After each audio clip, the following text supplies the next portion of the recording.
So today we're diving into a topic that sparks a lot of debate. Is being pretty a privilege? There's definitely a lot to unpack here, don't you think? Oh, definitely. It's one of those topics that sounds simple on the surface, but gets more complicated the deeper you go. I mean, pretty privilege is a term people throw around casually these days. But when you start thinking about the way it plays out in real life, it becomes more complex. Where should we even start? Well, maybe we should begin by defining what pretty privilege actually means. I think we can both agree that it's the idea that people who are considered physically attractive, by societal standards, mind you, get certain advantages that others don't. Things like being treated more kindly, getting better job opportunities, or even smaller things like getting free stuff, or having people be more patient with them. Yeah, exactly. And I think we also have to acknowledge that beauty standards differ based on culture, time period, and even trends. What's considered pretty in one country might not be the same in another. And what was considered attractive 50 years ago might not be so today. But the concept of people being treated differently because of their appearance? That's been around forever. For sure. And what's interesting is that even though we know beauty standards are constantly shifting, pretty privilege still persists in almost all societies.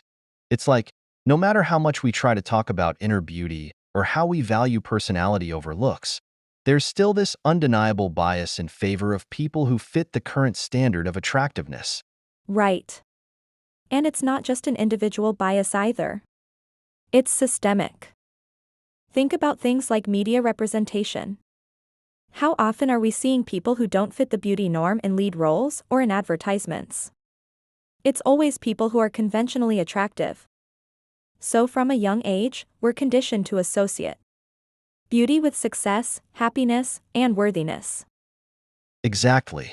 It's not just that pretty people are getting treated better by individuals, but that our entire system seems to reward beauty. And that starts early, even in school. Studies show that teachers tend to favor students who are more attractive, whether consciously or not. They might be given more attention, more patience, or even higher grades. That's wild, but it makes sense. I mean, we all like to think we're impartial. But our brains are wired to react to certain stimuli. And physical attractiveness triggers positive associations. It's like, people automatically think, oh, they're pretty, so they must be good or smart or capable. And even though that's a completely unfair assumption, it happens all the time. And it's not just in education. Look at the job market. People who are considered attractive often have a leg up during the hiring process. There's even research that shows good-looking people are more likely to get hired, earn higher salaries, and be promoted more quickly than their less attractive counterparts. Yeah, I've read that too. It's pretty disturbing when you think about it. It raises the question, is being attractive a skill in itself? Or is it just luck? Like, some people are born into this privilege, while others have to work really hard to prove themselves in other areas. That's an interesting point. It kind of ties into the idea of privilege in general, right?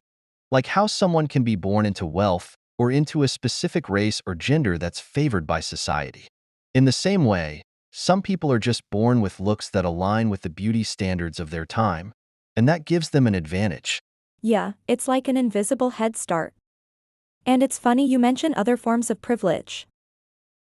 Because I think pretty privilege intersects with things like race and class. For example, what's considered pretty is often shaped by white Western standards, especially in global media. So people who naturally fit into that mold, fair skin, certain facial features, are at an even greater advantage.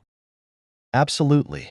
It's no secret that Eurocentric beauty standards dominate globally, which means that even within the realm of pretty privilege, some people benefit more than others.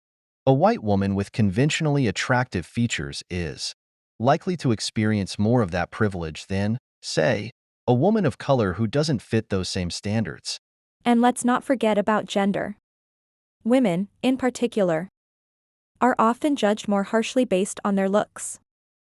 There's so much pressure for women to not only be attractive but to maintain that attractiveness over time. Men experience this to some extent too, but it's definitely more pronounced for women. Oh, for sure. Women face this double bind where their worth is often tied to their looks. But if they focus too much on their appearance, they're seen as shallow or vain. It's a no-win situation. And the beauty industry is well aware of this, which is why it's a multi-billion-dollar industry. It thrives on making women feel like they're never quite good enough. That's such a good point. The beauty industry capitalizes on these insecurities, selling the idea that if you just buy this product or do this treatment, you'll be prettier, and then you'll be happier, more successful, more loved. It's such a toxic cycle. Exactly. It's this endless pursuit of perfection that's unattainable for most people.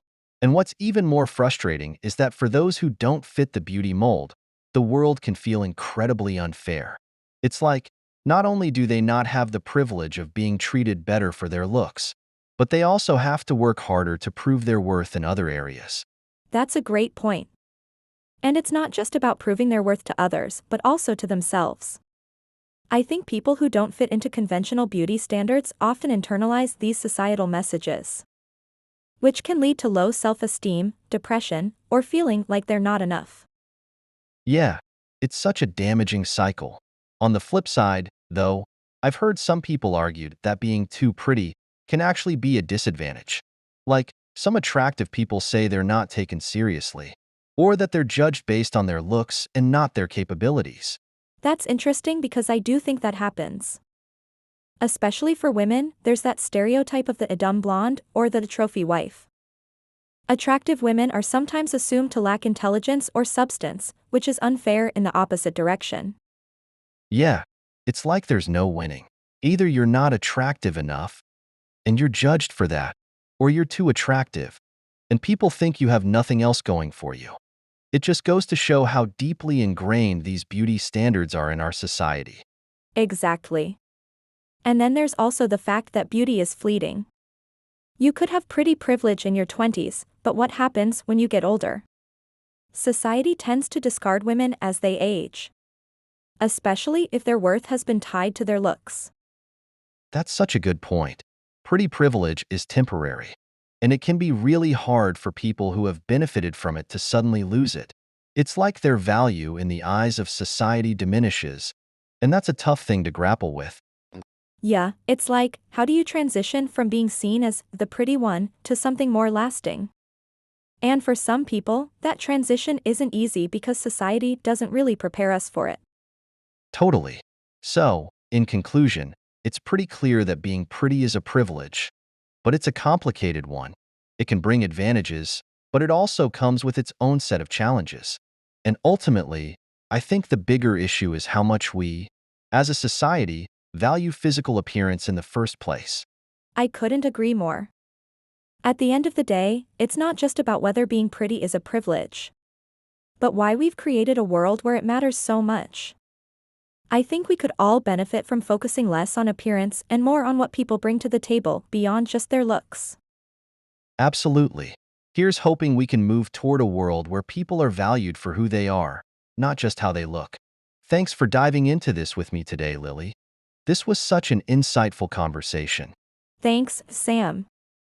I hope our listeners found it just as interesting. Let's keep questioning these norms and pushing for change.